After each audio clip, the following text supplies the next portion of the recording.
Room date তো আর ছেলেরা একা পারে না, মেয়েদের অনুমতি ছাড়া। যখন মেয়েটা কলঙ্কিত হয় তখন শুধু ছেলেটাকে দোষারোপ করা হয়।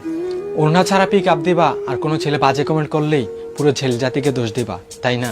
বখাটে ছেলেদের সাথে রিলেশন করে চাকা খাবা আর পরে বলবা সব ছেলেরাই খারাপ। প্রেম করে নির্লজ্জের মতো নিজের দেহটা বিলিয়ে দিতে দ্বিধাবোধ করো না, অথচ ছেলেটা ব্রেকআপ করলেই বলো সব ছেলেরাই দেহ পাগল। মাঝে মাঝে পোস্ট করো সব ছেলেরা ছেঁচড়া, কারণ তোমাকে মেসেজ দিয়ে ডিস্টার্ব করে।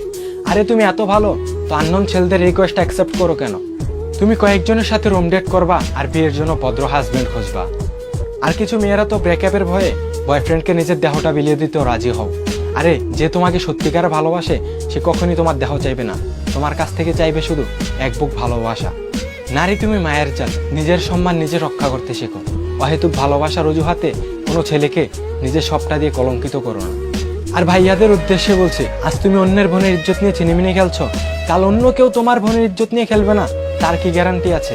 তাই অন্যের বোনকেও সম্মান দিতে শেখো, দেখবে তোমার বোনও সম্মান পাবে।